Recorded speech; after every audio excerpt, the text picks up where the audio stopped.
Hey, welcome back. We're at the final phase of getting this timing cover ready. We're not going to be replacing the oil pump. We didn't have any oil pump pressure problems. We'd actually tested pressure. We're getting our 60-80 pounds when it's cold, and then it tamps down to about 40-45 hot, which is normal. We don't have any boring in the pressure relief valve, so we're going to leave that alone, but we're going to replace the front seal.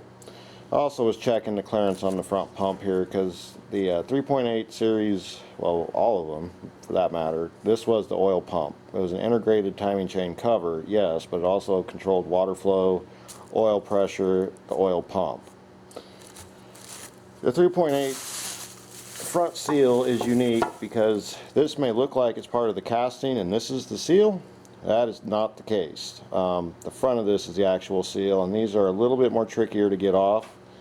You can't just come in here like this and hope it pops off, because you put pressure here, this won't release. So what I found over the years that works is you get yourself a really wide screwdriver with a lot of girth, and you just go all the way around until this thing does pop out. But I'm going to tell you, it is quite the fight. Now, this thing was leaking. Even though we've cleaned this cover for this job, you can still see signs of witness marks of staining of oil, and it's all over this cover, so this was also contributing to our problem.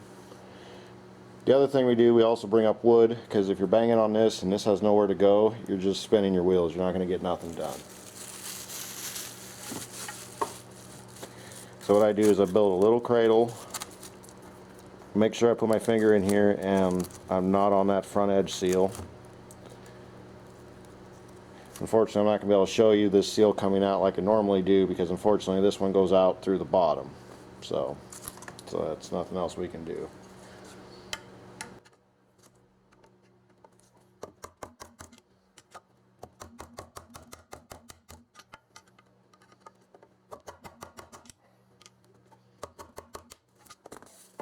No, this is going to be a fighter.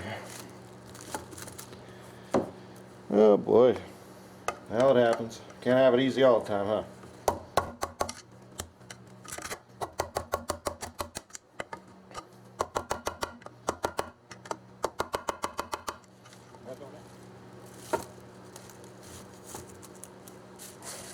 Normally they're not this bad to do.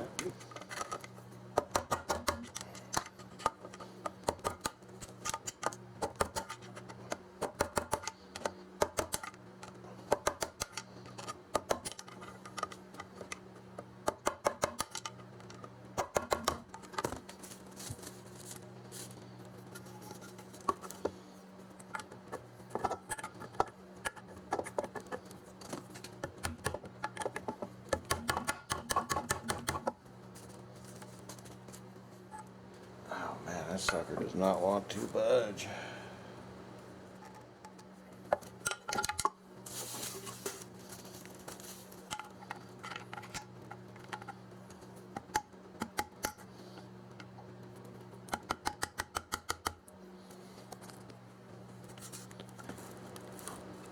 Okay, sorry folks, this is kind of a hard shot to get. What I'm actually having to do is come underneath the seal.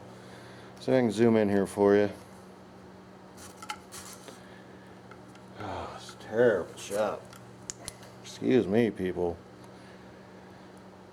Okay, as you can see right there, I'm at the front seal, and even though most of it would come out, normally this trick works, I'm lucky there was enough flange here I could actually start banging it. Now I should be able to do the rest of it from the back side, but I think in this case I might actually go around a couple more times, see if I can't get it to come out. Yeah, that was a fighter. I like a good challenge sometimes. Keeps your skills sharp. There we go. So you want to be careful you don't get this cover, and you want to be careful too that you don't get any metal. We're going to have to make sure when we get the seal off, we're going to have to do an exceptional cleaning job.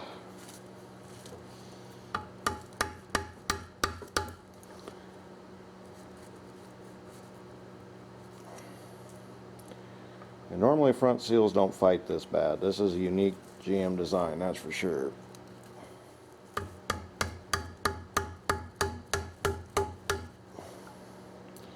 what I'm trying to do now is curl the edge out so I can actually grab it and have something to just kind of pound against as I go around the world here.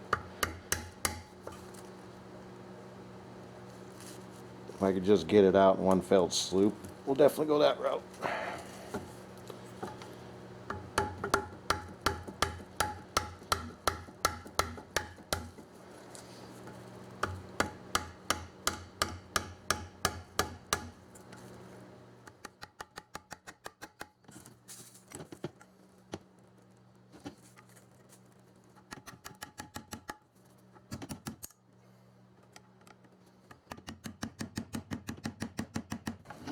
Well, that seal just does not want to come out, does it?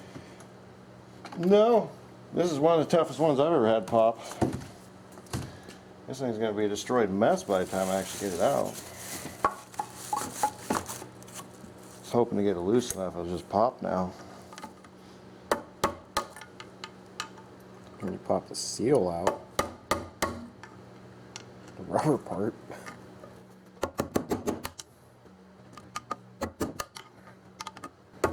Wow. Never had one fight quite so bad.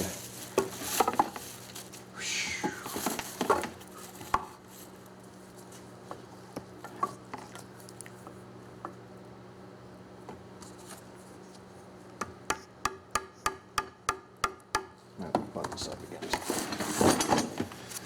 We're gonna have to do this from the top side. There's just no way around. This thing is just not gonna go otherwise.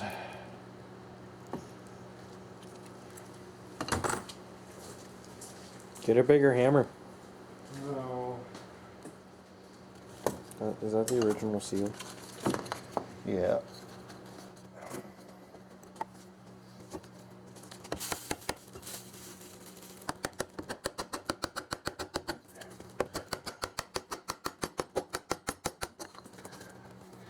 Wow.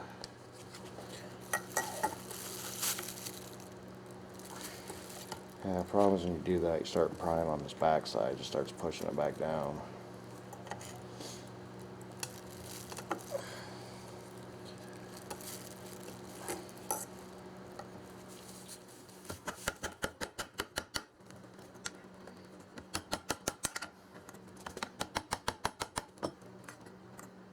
She's getting ready to go. This is definitely not the quick and dirty way to do this, but it works.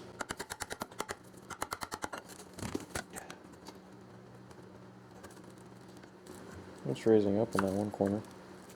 Cut tire.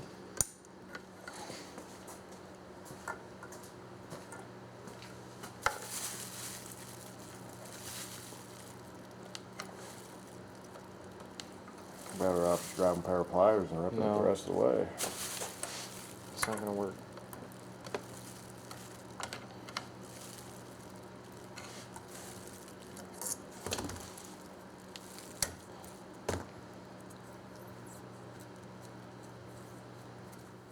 Alright, at this point you're going to use a little bit of, you want to get the shop back in here, clean this up really good. You want to make sure you don't get any dirt in the spinning surface of the oil pump. Clean this up. A little bit of damage on the outside is okay. We're going to clean that up. That's not going to hurt anything because the new seal will have some RTV that gets splashed here. So other than that, we're going to get ready for that. Okay, at this point we've taken the shop back and we've cleaned this up pretty good. You really don't want to use any sandpaper. If you do have some nicks, what we ended up doing, because we got a couple in there, no problem, just took a file, real fine file, just real carefully go back and forth. You want to be careful not to get any junk in this oil pump.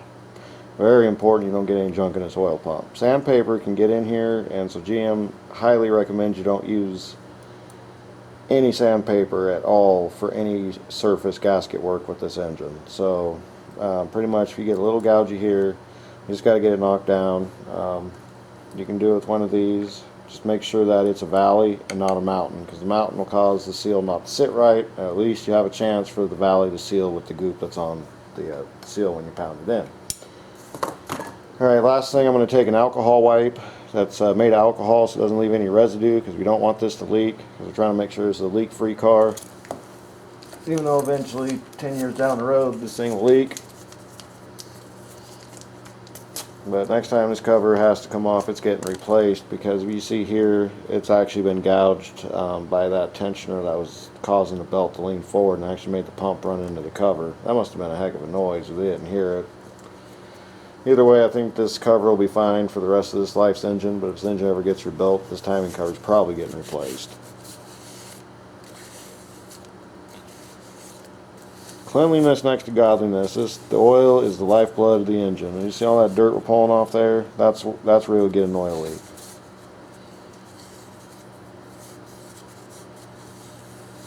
Little due diligence here will pay big dividends when you don't have to go in and fix a leak while it's installed. Because it's no fun fixing leaks when these things are installed. I mean, you got to tear it down. Just do it right once the first time.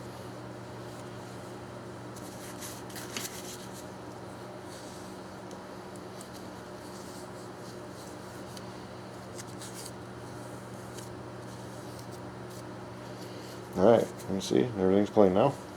Alright, let me get the seal, and we're going to pound it in. Alright, so we went and got a Felpro reseal kit. It has the bottom gasket, front seal, rear seal, and a couple other seals that we're not doing at this time. They're just not needed. Well, what I like to do with these is you really don't put anything down. You just get it lined up straight as you can. Lightly get it started with a rubber mallet.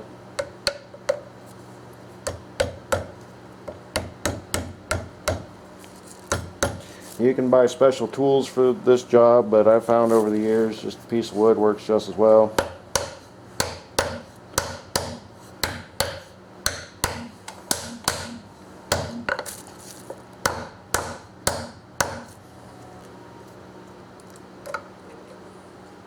Sometimes these things will like to bind up on you.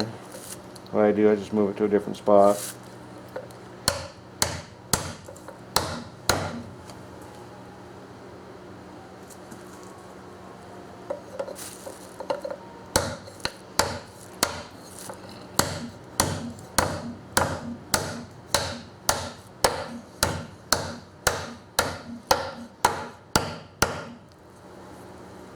And just make sure it's fully seated. And then I just take the blunt edge.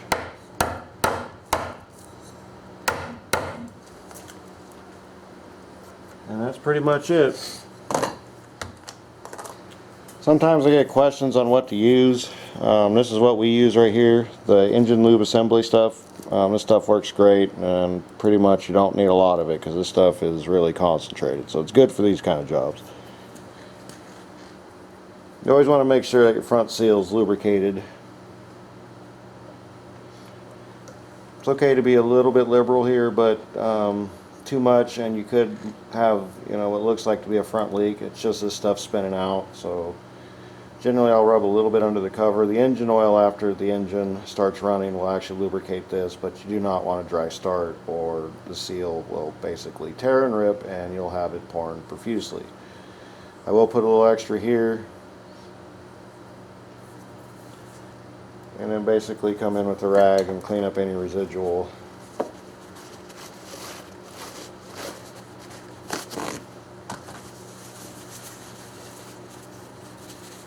stuff on the outside of the seal we don't want.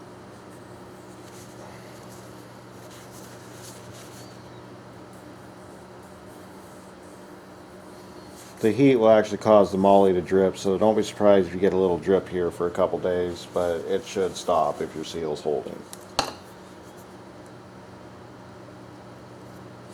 And I'm just going to put a little bit on the inside where the oil pump rides, so when we put this in, it's nice and smooth. And then after about 500 miles, you will want to change the oil a little early because this stuff is pretty much like it says, it's break-in, but it doesn't last for very long. It's not its job. Its job is to break it in until the engine does its own sealing and oiling. Okay. I didn't show cleaning this because it's pretty much the same as cleaning the rest of it. This one is an actually gasket to use RTV on. So we're going to do this one installed on the vehicle. It's a lot easier to do, albeit you could load this pump at least with the small bolts, but the big bolts have to go to the block and you need that to seal this gasket right here.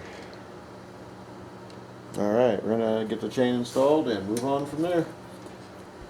This engine will be running very soon.